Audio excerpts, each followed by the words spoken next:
Good afternoon or good morning, everyone. Depends on the time. Now, at the moment, I'm in Turkey for visiting of my family, and here the time is 9 a.m. And my presentation is about my PhD thesis, also the project I'm working on at TU Wien. Name of the project is Point Beam Structures, and the name comes from partners of the project because the project is a collaboration project between our department, Geodesy and Geoinformation, Architectural Department, and Civil Engineering Department. This collaboration's aim is to provide valuable data for architects and civil engineers using 3D point clouds of wooden roof structures. The idea of the project is to generate some analyzable data for both architects and civil engineers. By the way, we are using laser scanning, terrestrial laser scanning technology, and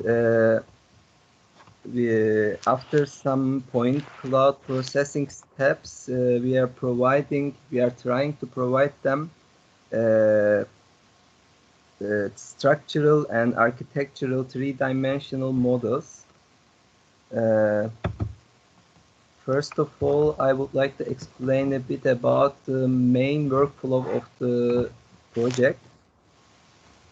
At the beginning, of course, we need to apply a scanning campaign, and then after registration and multi-station adjustment of the scanning, it depends on the device. We take as an input the merged point cloud. So here in the first step, you can see in the green color, this part is written using Opal software. Opal software is a product of our department and our research group. I'm also a part of it, and I'm also a developer of it. And it has its own data structure. So to handle this, we are using Opal's import module. We can import any LAS or LAS files inside Opal and generate its own file structure. Its name is ODM. After we generate the ODM, the workflow computes normal vectors of each point, and then using Opal's functionalities, we are applying region growing based segmentation using a small search radius and angle threshold. This part is the pre-processing part of the workflow, and then the second part is written in Python. In this part, we are firstly looking for the faces of the beams. Of course, a segment in a point cloud is not always something like we can see here in the A, linear shaped segments. This is the ideal one, but not all the segments looking like this. By the way, we firstly classify them in 3 steps, and the ideal one, the separable one, the B, and non-linear and irrelevant compact segments. After we decide, yes, this is a linear shape, and this is not a linear but a separable shape, the next step is to to separate this B type of segments. In this part is also a part of my presentation, because at the beginning this part was done manually in the interface in the right side. This is also written by one of my colleague, Markus Pöstrager. As we can see here, we can pick beginning and end point of each beam surface, and then it directly split sub segments. So yes, after this splitting part, we will have too many beam surfaces. So after we handle these beam surfaces, the problem is to find which beam surfaces adjacent to each other. For this purpose, we have a solution I will explain in the next slide, and then we are fitting cuboid to adjacent beam surfaces to generate a structural and architectural model as a cuboidal object, collection of cuboidal objects. The last step is to intersect three-dimensional shapes and find their joint positions, because this is important for civil engineers to analyze on the data. For example, against some loads, maybe snow or wind or any forces on the roof. This is very important to know where is the intersection or joint point of the structure. So what kind of yes. structure is this? Sorry, I'm interrupting you, but is it a bridge or what is that? Which one? On the image. Yeah. Okay. On the image, maybe I fastly gone in first part, but the project is mainly focused on wooden historical roof structures. Oh, so okay. This is also a roof structure of Michaelerküche in Vienna, a part of the roof. But this is from indoor. Yeah, this is, yes, the right side from inside and the left side from outside view of the roof. Maybe I have a more understandable view here. Maybe okay. Here we can understand better. Firstly, we had the merged point cloud. Then in the second step, we have the segmentation step, and we try to find mostly the surfaces of the beams. And then after manual and automatic operations in the workflow, in the right side, we have architectural and structural models. In the top, we have the structural model with the joints and the beams. In the bottom, we have just a three-dimensional visualization of the beams with their correct orientations. But this is still from indoor, under the roof. Yes, this is still indoor. Yeah. Yeah, under the roof. Okay. Under the roof. Yes. Yeah. So you can go back to, sorry that I interrupted you. But you're welcome, because this is important. The scanning also was done inside of the roof. Yep. So in this part, I can explain you how we can find the adjacent segments in a linear segment set. Of course, we could find some linear segments and we could split some of them to sublinear segments. Then, while we are searching for the adjacent segments, we have 3 rules to find them. First rule is to distance between centroid of segment to the plane of the other segment. The second rule is angle between normal vectors of each segment. They should be parallel or perpendicular to each other. So the third one is the axis directions of the axis in longitudinal directions should be parallel to each other. If these 3 rules are met, we assume that these beams are adjacent to each other. And in the fitting cuboid part, we need at least 2 adjacent segment of a beam. Of course, while we are scanning inside of the roof, we are not always allowed to see and scan each side of every beam.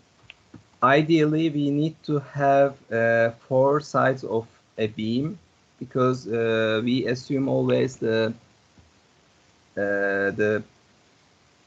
cross section of the beam is rectangular. So, but this is ideal option. But of course, our fitting cuboid algorithm allowed to detect if we have at least 2 faces of any beam, we can fit onto them a cuboid and generate its 3-dimensional cuboidal model. For this purpose, we are basically, we have 4 formula, and with these formulas we are trying to minimize the distance between center of gravity and the plane of the cuboid. 4 planes of the cuboid. So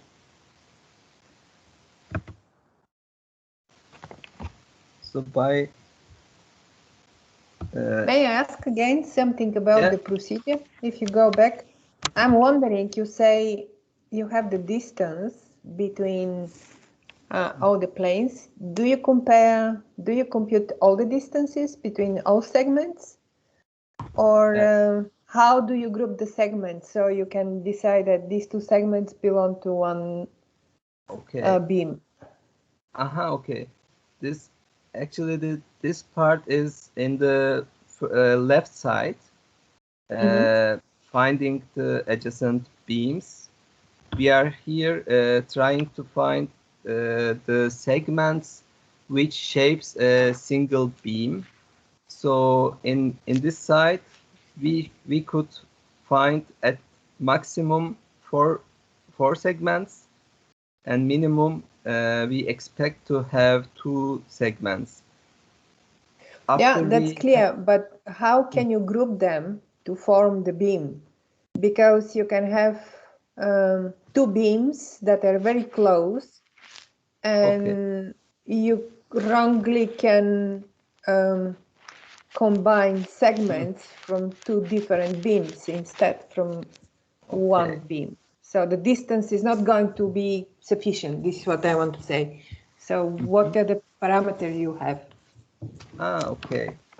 So as you see, we have also angle and axis direction restrictions here, I can say that while we are computing the normal vectors after we import the segments into Opals, we have an option to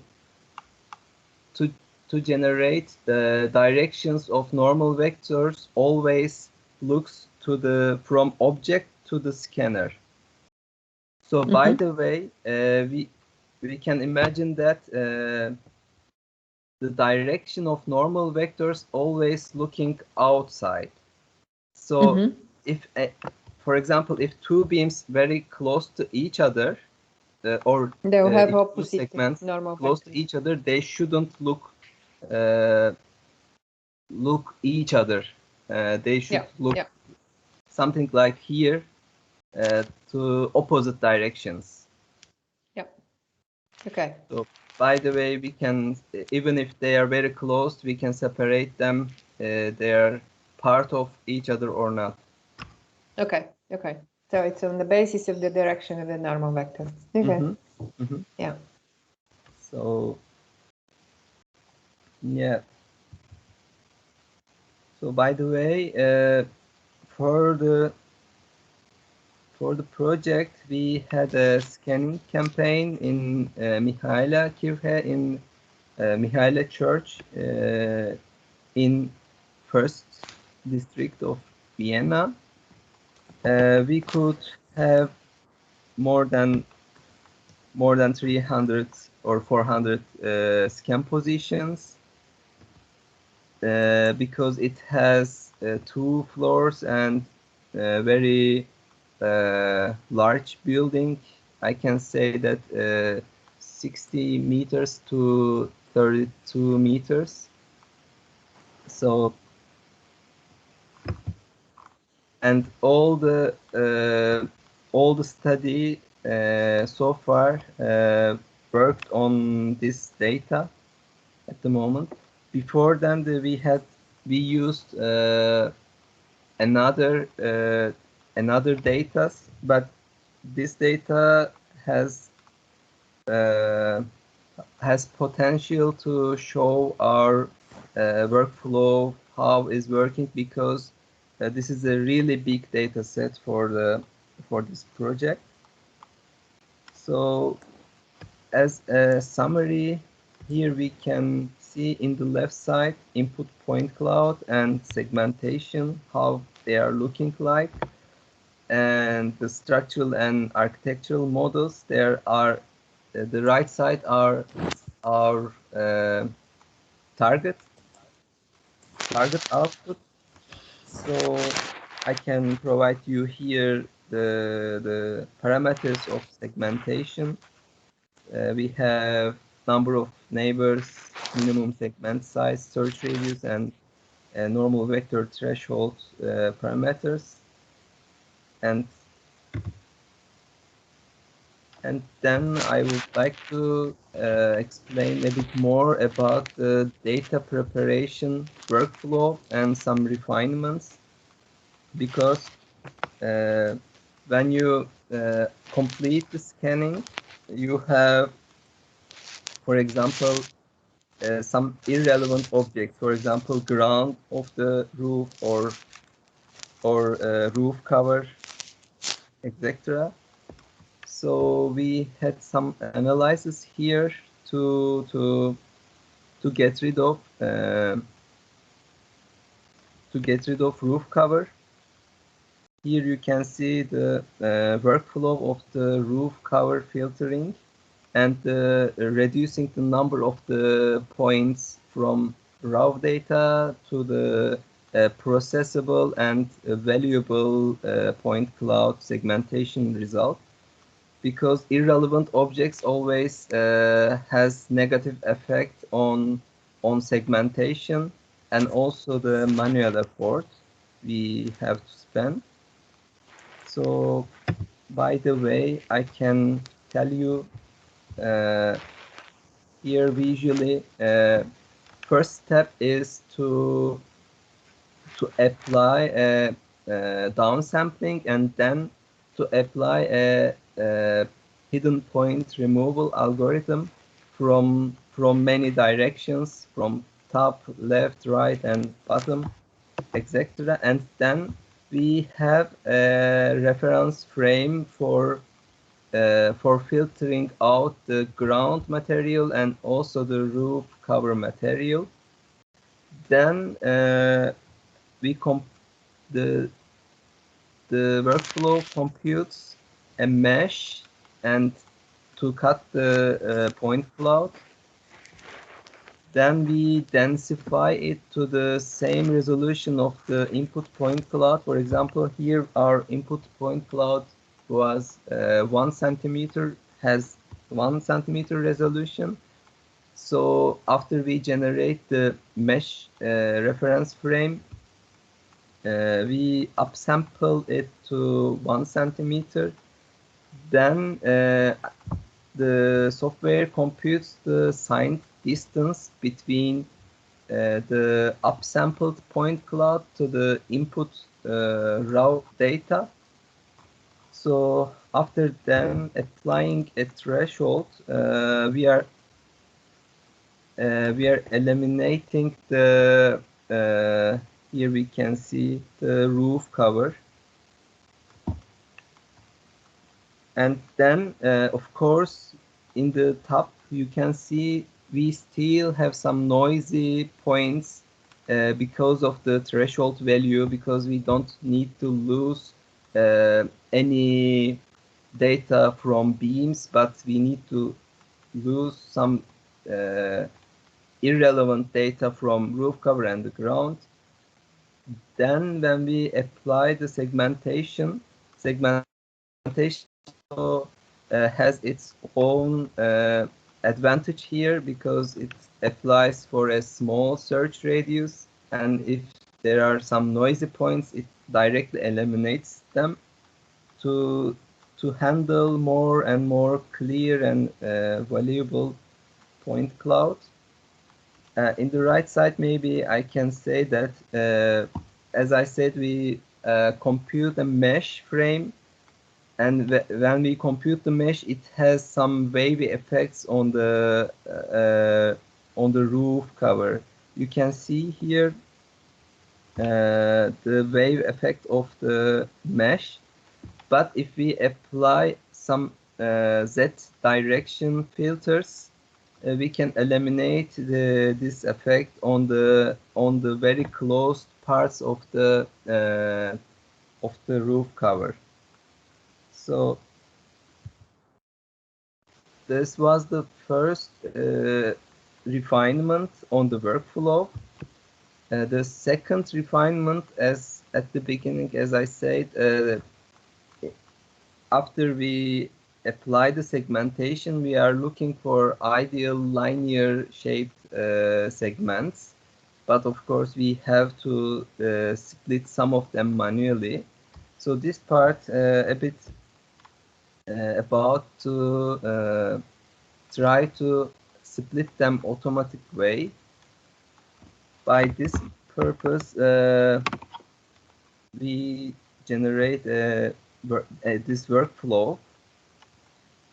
Basically, this workflow applies sequential region grouping based linear segmentation on two-dimensional point set, then applying linear ransack regression, and then looking for linear parts. And similar to the beginning, at this time the workflow looks for adjacent line couples, and if it can find the line couples with these rules against to the shape factors, elongation and area factors, we are storing the segment as a linear segment. Otherwise, we are going to the next possible linear part. Maybe here is more understandable. At the beginning, we can look in the left side, first 2D linear segmentation. At the beginning, this was a single segment, and first linear segmentation was done using a linearity search with a large search radius. It could help us to split top and bottom beams as single two beams. Then for details, the workflow applies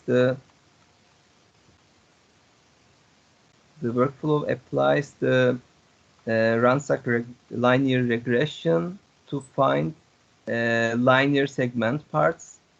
In the right side, we can see the after application of Ransack, we can see the all generated segments using this method. And yeah, here in the right side, we applied also a tricky member transfer refinement for the Ransack regression workflow, because it's always looking for the first most linear point group, and it sometimes can get this this small part to the first group. Here is the first group, red colored, and green is the second linear group. By the refinement, we are eliminating these parts from or migrating this small red part from red to green. By the way, I can show you some examples of this splitting algorithm, different scales and sizes of the segments.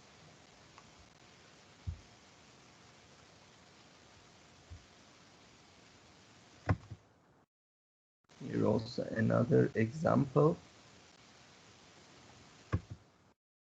So it works quite okay, actually. You're managing to detect the longest beams in this kind of structure.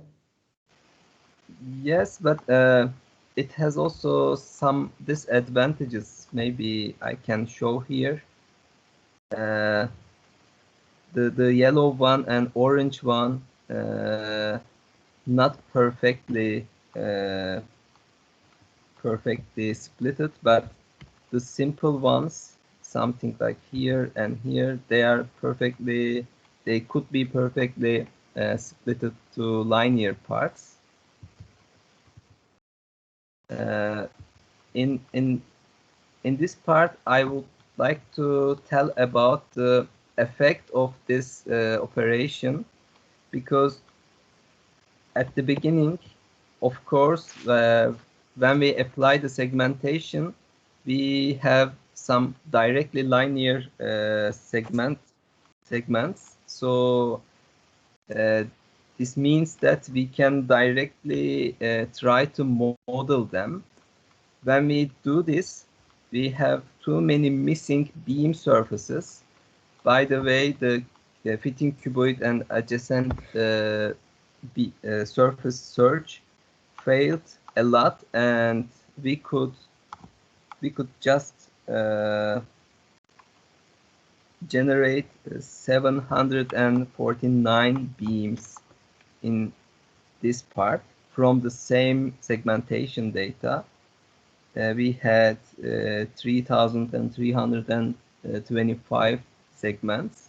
In the next step here, after this automatic linear splitting algorithm is applied, we have 1,433 more linear segments, and it means that the generated beams comes to 1,179.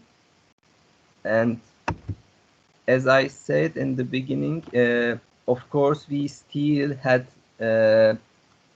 some non-separated but separable segments without not with the segmentation and not with the automatic splitting. And then we applied manual support with the interface to split them. At the end, we could generate 1,439 beams of the roof structure. And here, the one of the important point is the manual effort was about 5 hours. Without this manual support, without this automatic splitting support, it was about 10 hours or 12 hours. So we can compare sequentially the results, and we can say that more than half of the manual processing time saved by these adaptations. And another benefit of the roof cover filtering part was we could eliminate 96.5% of the raw data from the point set. It means that the processing times are getting very shorter. So as a comment on future studies, we need to, of course, this was not the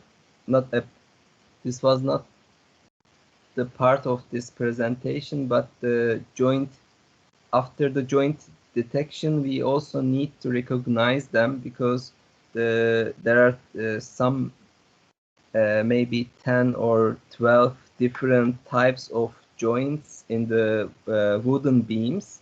So the types are also important. And this will be the next step of the project. Another next step should be to have a better multi-line fitting algorithm, which I'm working on it. So another target is to model not only linear shaped beams, but also the curved or twisted beams. And if we achieve all these targets, then we will go on for the optimization loops. My presentation ends here, and thank you very much for listening to me, and your questions are welcome. Thank you very much for the presentation. So all these algorithms, you mentioned you are developing them in Python. Yes. Mm-hmm. They're writing. Yeah. Okay.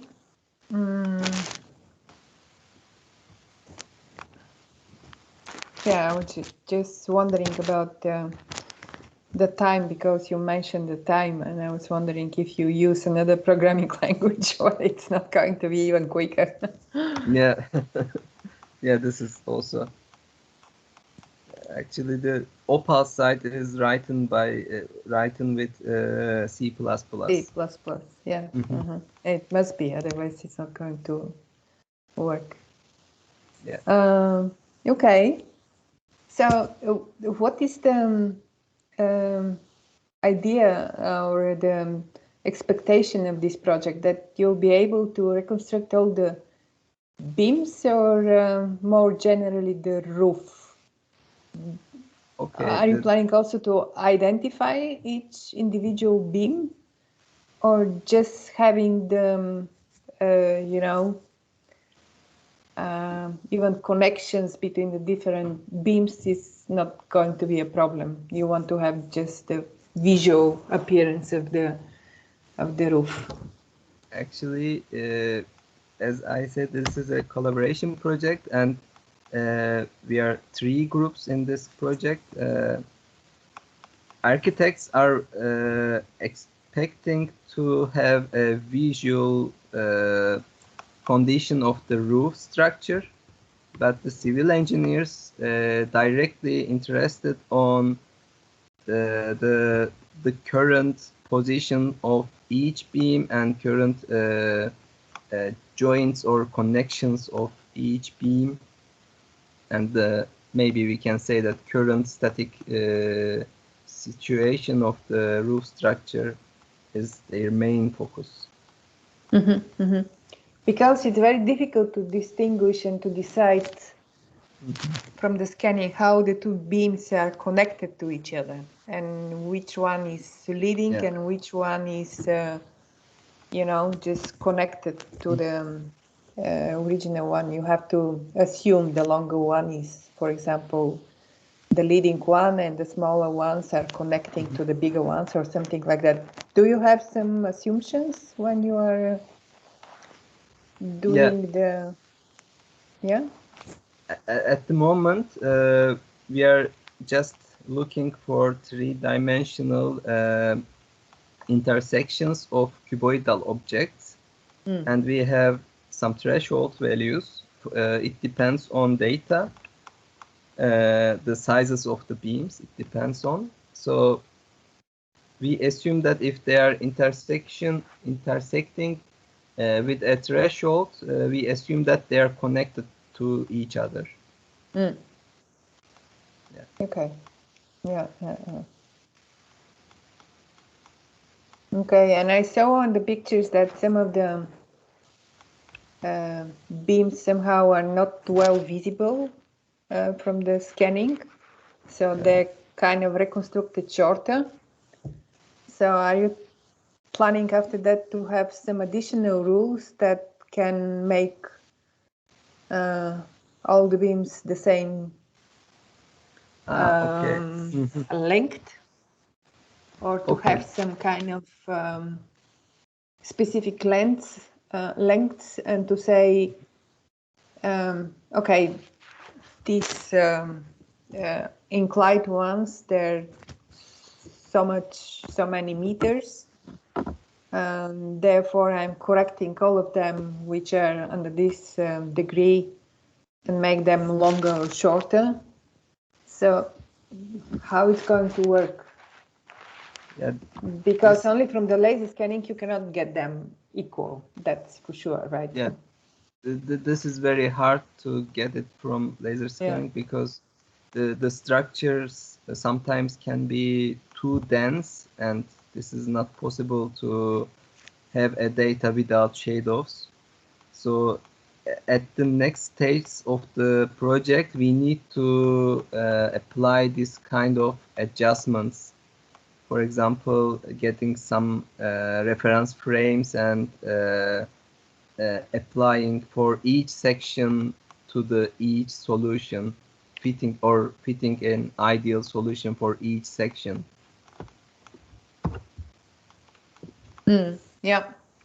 And because they're regularly spaced, probably you can try to have some kind of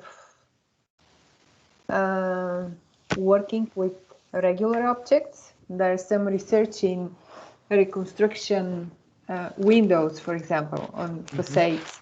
Try to find the regularity in the and repetition of windows, and just use this rule to be able to correct them, because there are all kind of variations, shorter and longer, and the spacing between the beams is coming quite okay, I believe.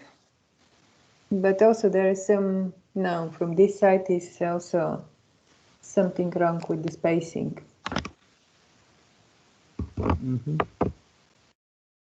But mostly the length is the problem, so to say. Yeah, but for this purpose, we firstly need to find the ideal position and ideal solution for the general structure. This is not an easy problem. Yeah, not an easy.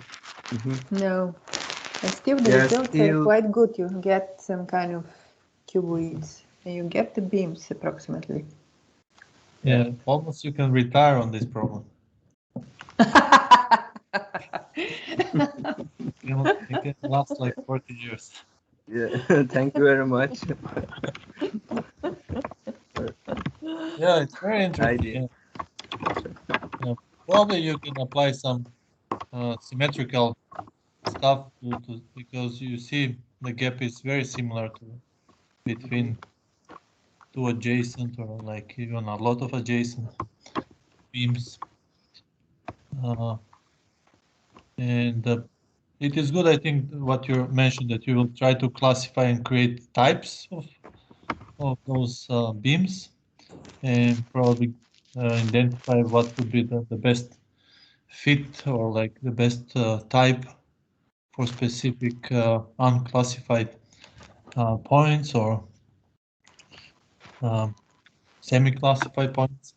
I also wanted to ask you about accuracy of the point clouds. I think you didn't mention which device was used to capture the point clouds and if accuracy of the device matter.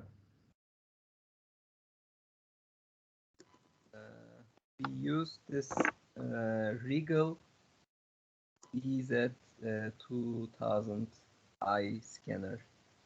So and there are 3 billion. And what is the accuracy of this one? I don't know this one. It's highly accurate. As far as I remember, it was close to millimeter accuracy. Yeah. Millimeter or I'm not sure. I need to check it. And when it comes to occlusion, because you mentioned that for some beams you have 4 faces, for some of them you have 2. Yeah. And how much this occlusion matters? Is it better if you have all the 4 faces and you detect easily? Yeah. A beam? Yeah. If we have all 4 sides of a beam, the cuboid fitting algorithm can perform better on the accuracy of positioning of it. Yeah. I mean, not only the position, but also the orientation of the beam, of the cuboid object.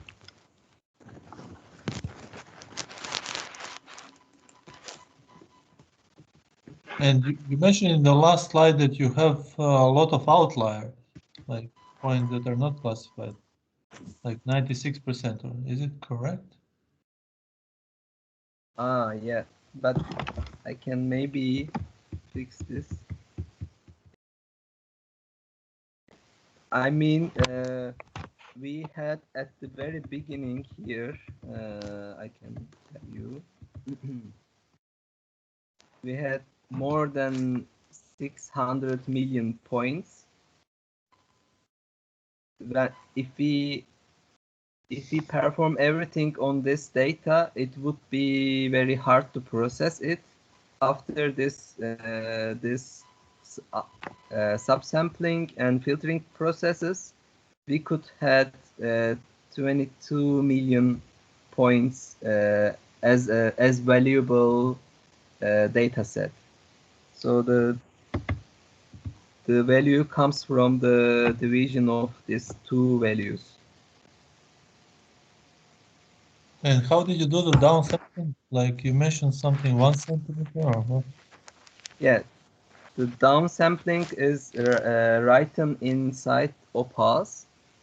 I can tell you, like, we applied a search radius. Inside the search radius, for example, our search radius was one centimeter. Of course, we scanned the data, the roof from 241 positions. So there are too many duplicates or too many dense points in a small region. So this is why we had much more points. In the downsampling, we applied a search radius, and inside the search radius, if there is more than 1 point, we took only one of them. Yes. And you worked with 22 million at the end. Yes. Mm-hmm.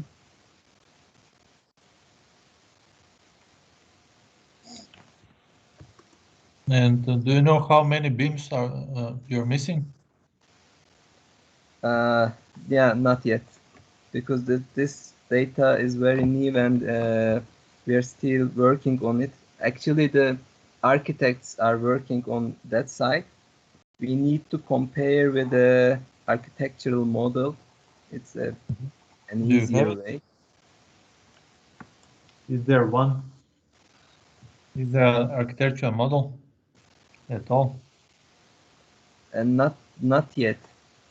No, they are trying to create right now. Yeah. We are collaborating with the architects in this site.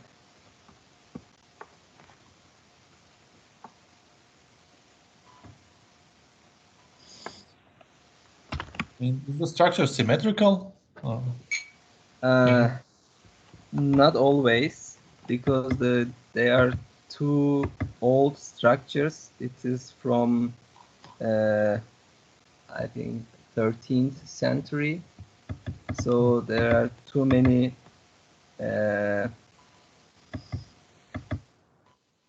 differences between sites. There are also some deformations in the beams or some missing beams inside. Oh, they are missing beams.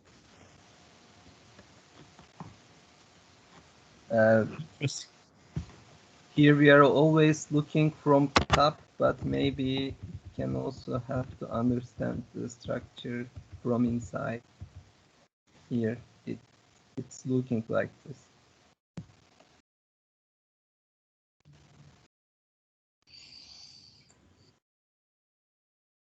It's very complex.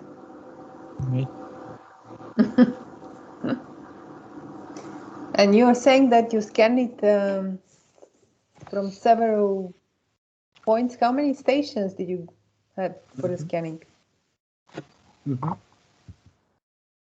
216. 141. I miss it somewhere. Yeah, here. How many stations? 240. And 41 scans. Oh my God. I'm surprised that even you managed to cover it with 240 because it's very complex. And even when you start positioning them, how to pick a good position is very difficult. Probably in some areas you have a bit better coverage than in others, just because it's a bit random, I guess, the positioning of the stations. Yeah, this is also another hardness in the site. While we are generating the data, we always try to apply very dense scan positions inside to register them to each other. And do you have some kind of, did you make some planning for the scanning? How many meters, is it kind of grid, or how did you do the scanning? Actually, how did you decide where to put the instrument, the scanner? Okay. We did the scanning with this how can I say, the company of Regal. Someone came to work with us from Regal, and we planned with him. So he arranged too many things, but as far as I know, his device has has the ability to register itself if we move the scanner in 10 seconds. It can roughly register to the next scan position.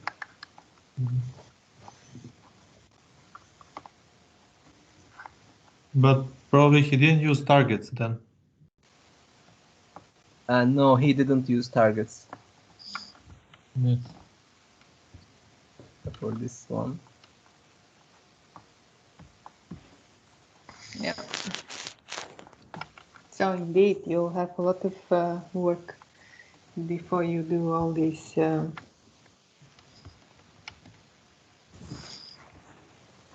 modeling. Do you have some questions? Actually, Mudan, you are doing something compatible. You are trying to, you don't have really so dense cuboids, but you are trying to reconstruct the walls, the construction elements. Yes, actually, at the moment, this is just for the roof structures, especially. But maybe after if we can successfully finalize this, maybe there should be a how can I say? There could be a BIM integration part for this project. So this is not clear yet, but if it happens, as you said, we can involve another objects, walls, doors, and maybe electricity infrastructure to the project and generate a complete BIM project for historical roofs or historical buildings. Yeah.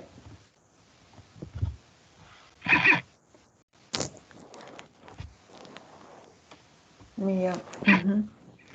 Mudan, is it useful something of for your research, something from the algorithms that Taskin showed?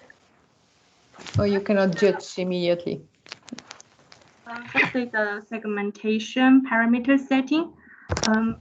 When he didn't detailedly introduce how to set these parameters. Yes, these parameters. How you get the dashboard of these parameters? Yeah, exactly. That's a good question.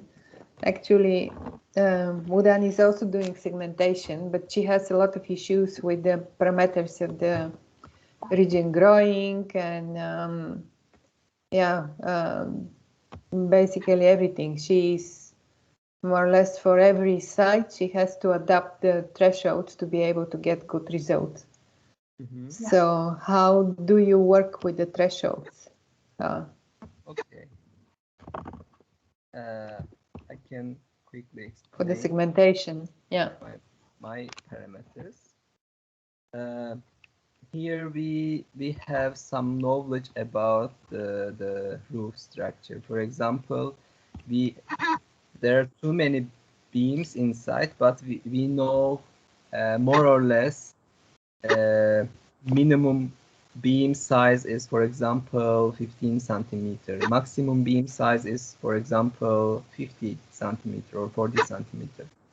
So, by the way, when we take into account this information and also minimum and maximum beam lengths, so we just try to generate a minimum segment size first, because if our beam has minimum length and minimum width, it should have around 800 segments. This was the first one. The search radius 4 centimeter is also a bit related to it to being inside of 10 centimeter region. So the number of neighbors is experimentally chosen. I applied 8 neighbors, 12 neighbors, and 16 neighbors. This one was the nicely working one. The normal vector threshold is also experimentally chosen. So when we applied these parameters, they could generate the most linear segments. I could compute here in this software when I apply the segmentation. After this classification, I'm looking for this segmentation could generate how many of linear shape. Classification of A. If the change is dramatically, or if the parameters really generate too many number of linear shapes, I took them as a good solution for this purpose.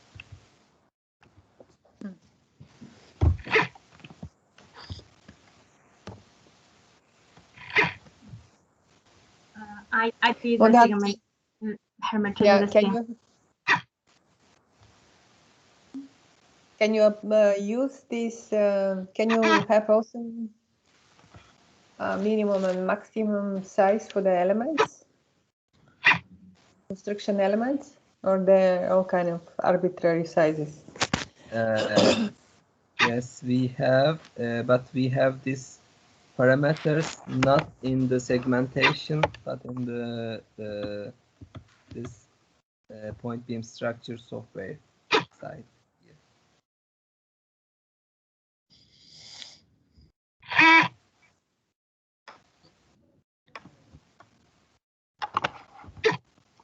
I have one question, Taskin. Hello, yes. This is Harshit. Hi. Yeah. Hi, ma'am. Hi. So I just have one question that at the next slide, as you can shift the output which you have shown after segmentation and cube fitting algorithm. No, next. No, this one. Yeah. And next. Just in which you have shown the all steps and final output. Yeah, this one. So I just have one question. Have you generated this on the right side skeleton from that cuboid fitting algorithm, and then you have generated this architectural model, or how exactly you have derived this final thing? Okay. Is it that skeleton thing is derived from that segmented beams or something like that? Okay, actually both of them comes from the same information of cuboidal object set, but in the top we are using the step file format for data exchange to the civil engineers, because they are using step files to analyze on the roofs, to make static analysis on the roof structures. As I remember, the software's name was Dulubal. To import this data into Dulubal and analyze the structure, they need the step file format. In the bottom, we have cuboids as 3-dimensional objects in DXF format, but both of them has the same cuboidal objects. In the top, we have central axis of the cuboids. In the bottom, we have directly itself of cuboid objects. Okay. Means this skeleton is not actually derived from that segmented thing. It is just the representation of the bottom object itself. Yeah, it's just representation of cuboids. Okay. Thank you. Nice presentation, Taskin. I have one more Thank you very question. much. Can you in previous slide?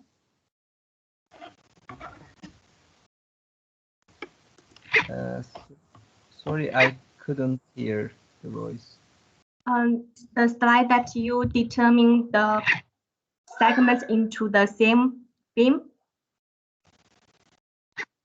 The three conditions that you determine the segments as at the same beam. That slide. You mean this part here? No, yeah, this slide. The first condition, the distance between the center of the segments, and what's the maximum distance? Okay. Maximum distance is depends on the data set. As I said, in the Mihaela Kirche, we have maximum width of the beams was around 40 centimeters. It means that this distance should be this max value should be 20 centimeter, half of it. Oh, so you use the maximum length of the beam at half of the maximum length as the maximum distance to determine they are belongs to the same beam.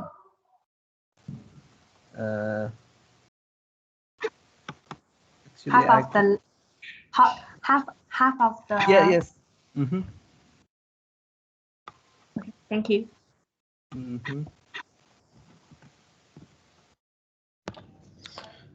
Have you tried to use any synthetic data? Because maybe you adjusted. No, not yet. That, of course, I just tend to use some maybe deep learning data set to generate cuboids. Maybe we can switch this part, but I never used yet.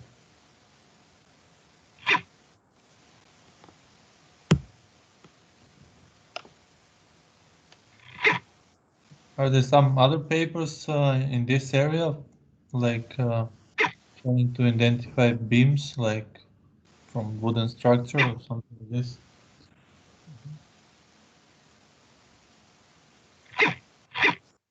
Sorry, what was the question? Are they? Can you find some papers that are kind of similar to what you are doing, like trying to identify beams? When we started, there was no, but at the moment, as I see, there is one study about this written in MATLAB. But I really couldn't remember the names. But if you provide me an email contact, I can send you. No, I mean, I'm not interested in that much. Okay. This particular problem, but trying to see if people are working in this area. Yeah, I could see one. And if they're using deep learning or something like this, still mathematical approach is used. Yeah, this one also was mathematical approach, not deep learning based.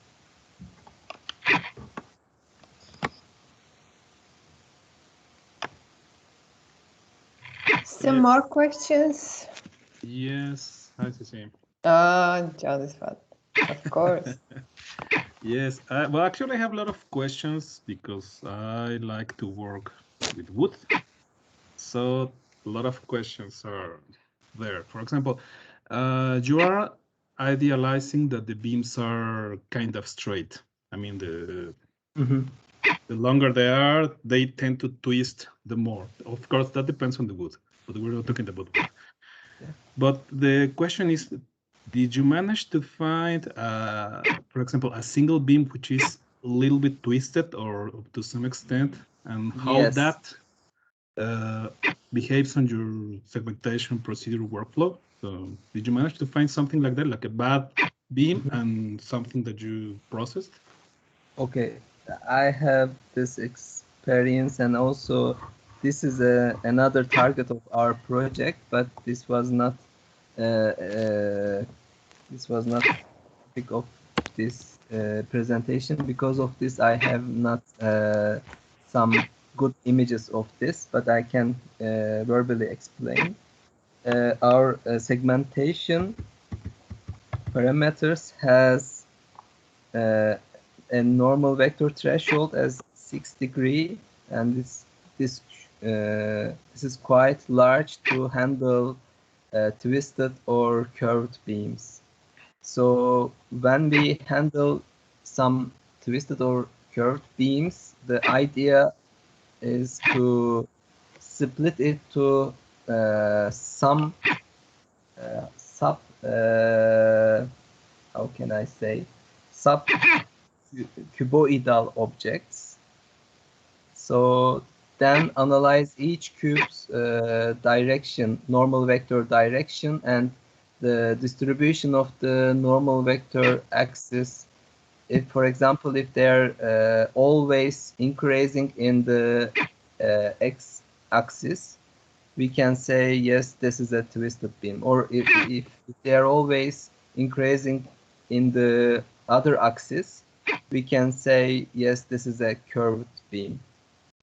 So this is another study, but as I said, I have no images or statistics about it in this presentation, unfortunately. Okay, that's okay. The next one, if I understood properly, you fit a cuboid, a cube or a cuboid? That's something I couldn't understand the last sentence. Yeah, I mean, if you are fitting a perfect cube or something like a cube, I mean, not exactly squared and perfect. Yeah.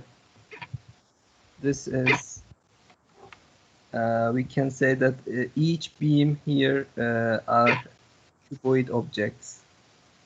So they don't have to have the square cross sections. Okay. So, that goes to my last question. So you say that you have the normals for each face of the beam, at least for two of the faces. So for that, you take the center of gravity or center of mass or something. And at some point, did you use because you have two normals in the direction of the faces, but did you use the other normal in the direction of the beam? I mean, if you have these two, and did you use that? Did you use that because that could tell you how that beam is growing, right? I mean, in which direction, and that direction could be dynamically adaptive to the twist and turns. Did you use at some point that additional normal in the direction of the beam? I couldn't understand the additional normal part. I mean, you have the normals, at least in your diagram. You have the NA and NB. That because those are two faces of the beam, right? You have I have my example here. Sorry. So you have this face and you have that face. So you have normal here, but you have an additional normal that goes in the direction of the beam, like this. Did you use it somewhere, this direction? Yes, I'm using it. I will. Because you said you fit something as a region growing, but that region growing is working on 2D. So yeah, I'm using it here in this third equation, longitudinal direction. I was not able to see your cameras, so it would be nice to see you. Here you can see the longitudinal A and longitudinal B directions. I'm not seeing your presentation now. Really? No, I'm seeing your hair. Okay, I can.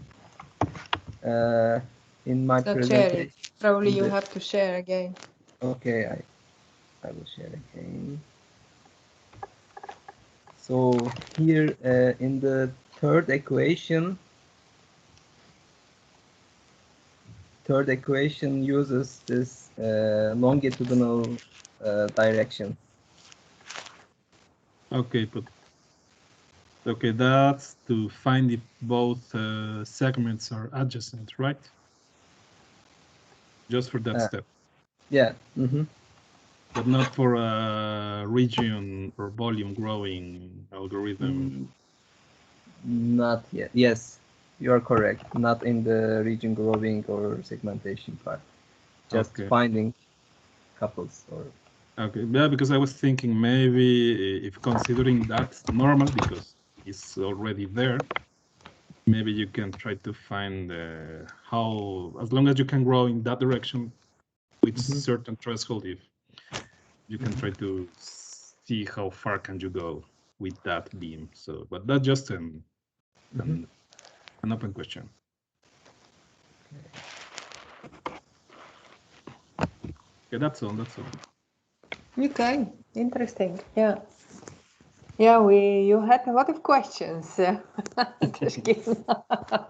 Yeah, I'm not sleepy already. Yeah.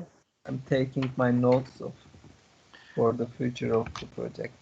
Yeah, I already took some notes from your videos. I have one more question. I want to know, once you have all those beams, what this can be used for?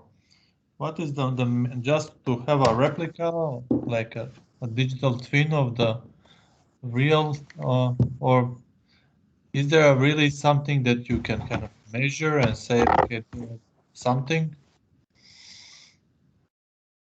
I know for doors, for like building elements that are kind of more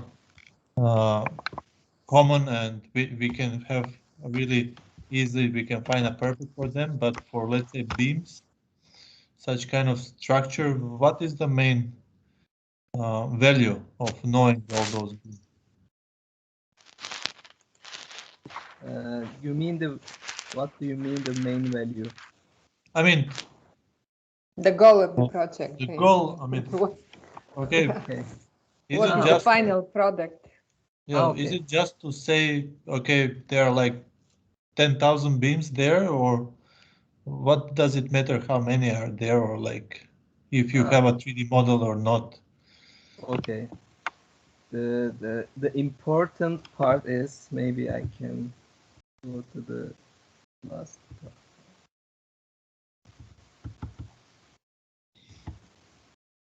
The important part is to have a complete roof structure. Still, we don't have a complete roof structure, but we are step by step coming closer to it. When we have a complete roof structure, complete means that every single beam represented by an CAD object and related to each other. Not there is not something in the air. They all should be connected to each other. When we could have this kind of data, it would be valuable to understand if this structure weak in some points, or it needs some construction help in some points, or how can it behave under some loads. They are very important for this kind of very old buildings, old structures. The main problem is now there is no real way to do this as it is. I mean that while the architects are working, there are too many assumptions. For example, they are just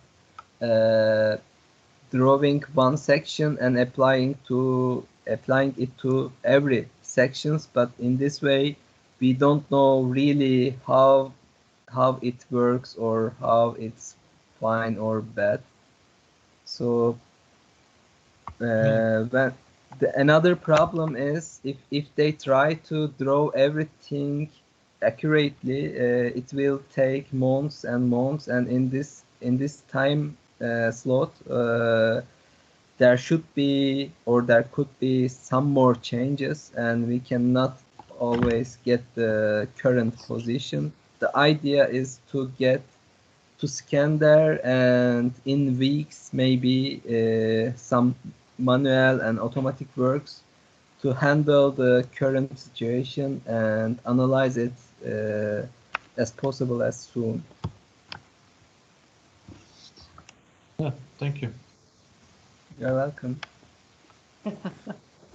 You're still Okay. probably need to architecture model to see to what extent you are identifying those beams correctly, if there are some false positive or false negatives between your beam and the architectural beams.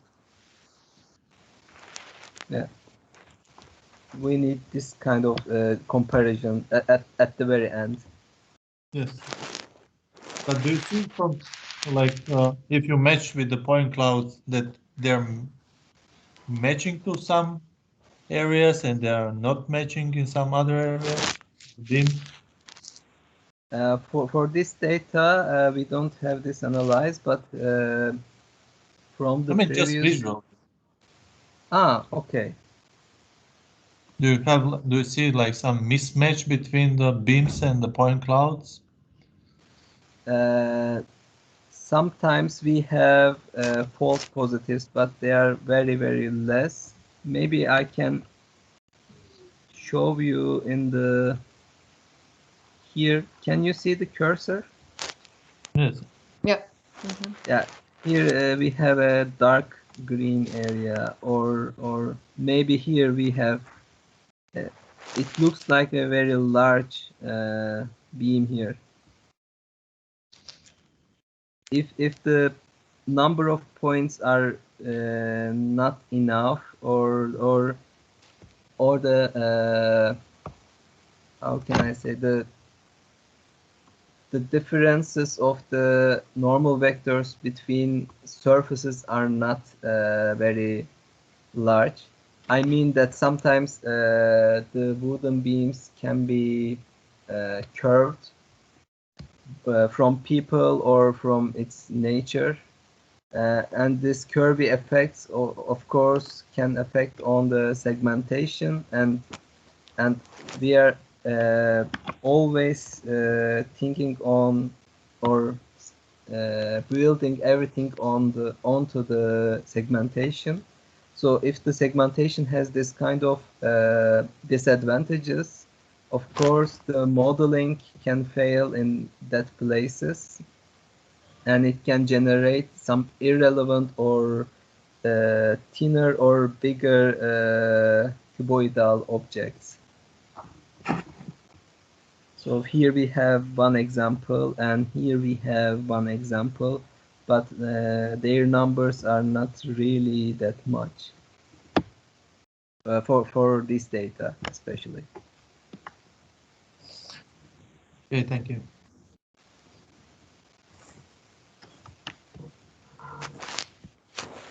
Okay, so I think we had a very nice discussion. If somebody wants to ask something more?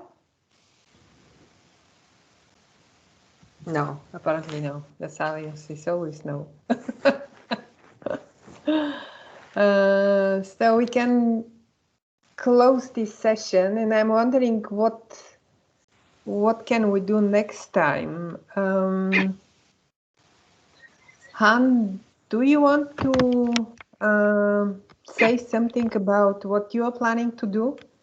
Because this is going to be quite interesting to have some feedback from everybody when you are at the beginning of your research and you are still looking for some solutions and some approaches. It's a very good time to have all these discussions and collect some opinions.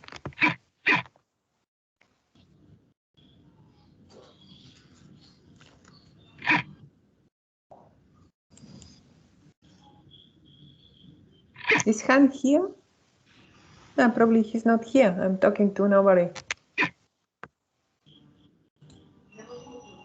Harshit is here? No, I don't see him. Can you invite Cheyenne? Oh yeah, sure. We can invite Cheyenne. Yeah. Yeah, okay. Let's invite Cheyenne for the next time. I'm not sure whether he'll manage for after 2 weeks, but I'll invite him and see I'll tell him when are our slots, and yeah. Okay, good. And after that, if he's not available, we can show something from our project Mitko that we are working with the students. Yeah, once we have some good results. Yeah, exactly. Yeah. Or we can ask Han to present. Han is busy with reconstruction of trees. He wants to combine the trees with some kind of measurement of carbon estimation and evaluation. And he's considering whether to go to a vector representation or voxel representation. So he did some literature review. Somehow he's coming very close to voxel presentations of the trees. So it's going to be quite interesting to discuss this as well. Okay. Cece, I think Han is online now. Han, are you here? Yes, I'm here. I just had some problem with my internet, so. Oh, okay. Yeah, I was just saying a few words about your research and about the trees. And probably it's good to have to give a presentation so you can hear can collect some feedback from everybody and can help you to go further with your research. It doesn't matter that it's very much at the beginning. You can explain what you want to do and how you're planning to do it now after the literature review. Okay. So why No, don't you not now. For the next time. Next time in 2 weeks, right? Yeah, in 2 weeks. Yeah. Yeah, and I'll contact Cheyenne. Cheyenne is he was with us for several times, actually for once, but he was working on a project with us, and he has a procedure for indoor modeling. So this might be very useful for you, Mudan, and probably also for Shufia, and definitely for Joseph Hutt, because he's reconstructing, exactly trying to identify walls and windows and doors and filter because of all kind of reflections.